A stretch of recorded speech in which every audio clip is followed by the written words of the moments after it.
Un Crohn, c'est vivre comme un enfant avant qu'il ne maîtrise ses sphincters. Donc on se crée une espèce de carapace pour quand même un peu se protéger, mais c'est très difficile.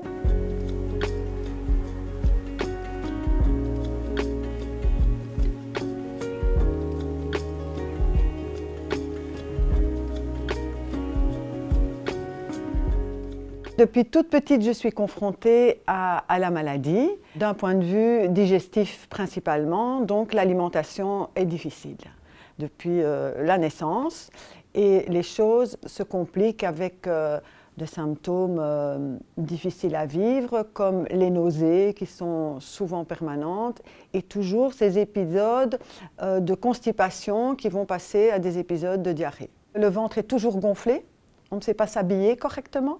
Moi, je suis toute mince, mais avec un gros ventre gonflé, c'est quand même pas très esthétique. Ce ventre est bouillant.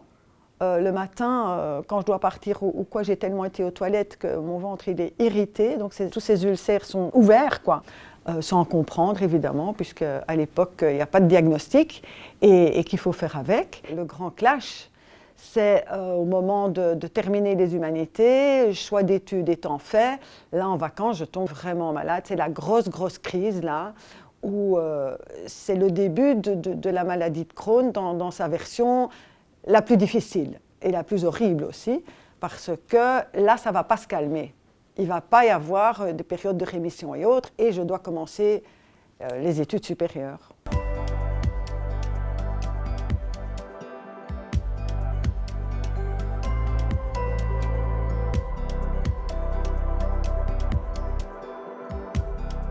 Les médecins eux-mêmes parlaient de côlon irritable sans plus, sans proposer d'autres examens ni rien.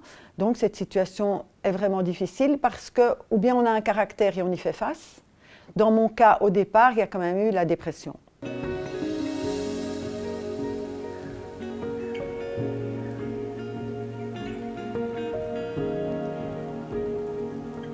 Ça a été vraiment une prise en charge totale. Je vous comprends, je vous écoute, je prends les rendez-vous médicaux pour vous. J'étais plus capable de rien. Et quand le diagnostic est tombé, eh bien, j'étais rassurée, vraiment. J'avais déjà discuté avec d'autres gens, je connaissais mes symptômes et ça faisait des années que je me dis mais c'est certainement une maladie de Crohn, c'est pas possible autrement. Donc là, c'était être rassurée. Moi, j'étais vraiment très rassurée. Je n'ai jamais eu une vie normale, je pense. C'est-à-dire que quand on naît avec des problèmes de santé, c'est comme naître avec un handicap physique. Si un enfant naît sans pouvoir marcher, eh ben, ce sera sa normalité. Moi, je suis née avec un problème de santé, c'est ça ma normalité. Et quand je peux faire des choses que j'aime, sortir de chez moi sans penser aux difficultés qu'il pourrait avoir, eh ben, je suis ravie de ce que ce moment me donne. Quand je peux aller faire 2-3 courses en suivant sans penser à revenir pour trouver des toilettes et autres, eh bien moi je suis déjà contente.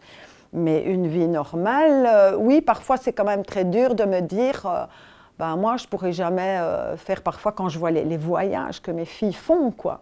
Je ne ferai jamais, quoi.